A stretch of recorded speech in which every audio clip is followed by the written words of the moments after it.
The path?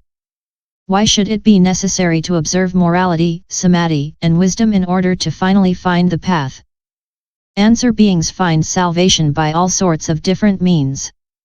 Some are saved by concentration, others by morality and preaching, still others because the Buddha's rays touched their body.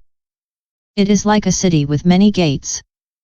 The entryways are different but the point of arrival is the same. Some people whom the Buddha's rays have touched find salvation. Others who see the rays and whom the rays have touched do not find salvation. Act 2. Sutra.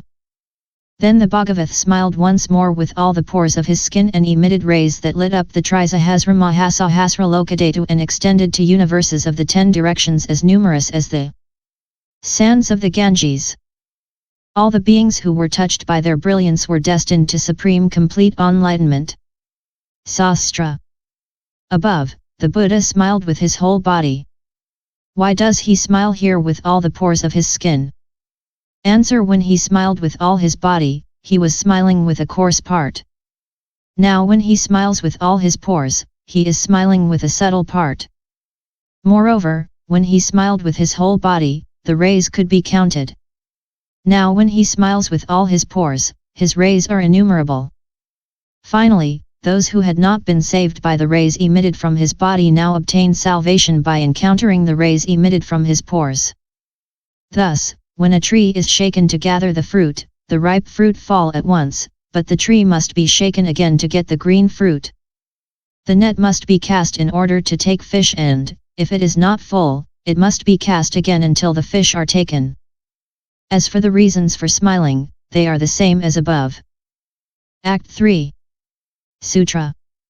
Then by means of his usual light the Bhagavat illumined the trisahasramahasahasralokadhatu. This brilliance extended to all the universes of the east as numerous as the sands of the Ganges, and it was the same in the 10 directions. All the beings who were touched by this light were destined to supreme complete enlightenment. Sastra. First the Buddha smiled with his entire body, then he emitted rays from the pores of his skin. Why now does he exhibit his usual light to light up the 10 directions?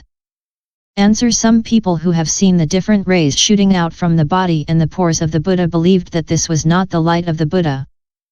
Now seeing the great development of the usual light of the Buddha, they are filled with joy and, recognizing the true light of the Buddha, they finally reach anuttara-samaya samadhi. Question. What is the usual light of the Buddha? Answer: it is a light 1 arm span in width surrounding the body of the Buddha on all sides. The Bodhisattva possessed it since his birth and it is one of the 32 marks called Vyamaprabhalaksana. Question. Why is the usual light of the Buddha 1 arm span in width and not larger? Answer: the usual light of the Buddha is immense and lights up the universes of the 10 directions. The miraculous bodily light of the Buddha Shakyamuni is immense. It is the width of 1 arm span, 100 arm spans, 1,000 prabhedakotis of arm spans and fills up the trisahasramahasahasralokadhatu and the 10 directions. However, the Buddha's custom is to manifest in the world of the 5 corruptions, where beings are of middling qualities and knowledge, a brilliance of only 1 arm span. If he showed a larger brilliance, the people today, of little merit and weak faculties, would be unable to tolerate the light. When a person sees a god, his eyes are blinded because the greater the outer light, the more the eye contracts. It is to people of keen faculties and eminent merit that the Buddha shows his immense brilliance. Besides, there are people who, seeing the usual light of the Buddha, rejoice and find salvation. K. 8:115 The king makes a gift of the leftovers from his usual table to his inferiors, and the latter receive them rejoicing greatly. The Buddha does the same. Some people feel no joy in seeing the other many lights of the Buddha but, on contemplating his usual light, they are destined to anuttara-samaya samadhi. Act 4. Sutra. Then the Bhagavat put out his broad tongue and covered the trisahasramahasahasralokadhatu with it. Having lighted it up, he began to smile.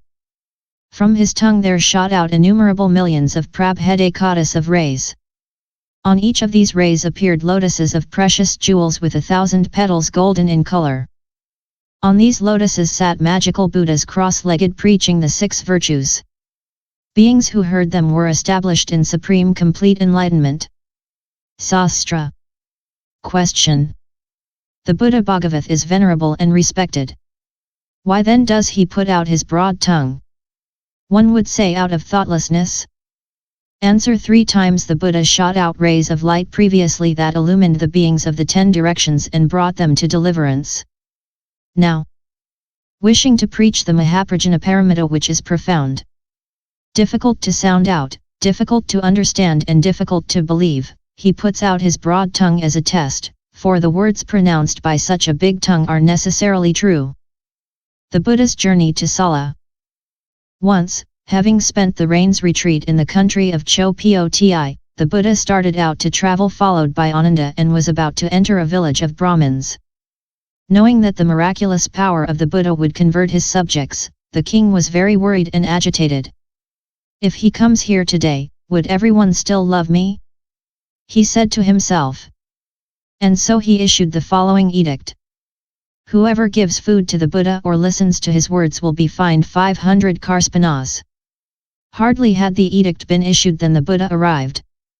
Preceding Ananda and holding his begging bowl, he entered the village to beg for his food.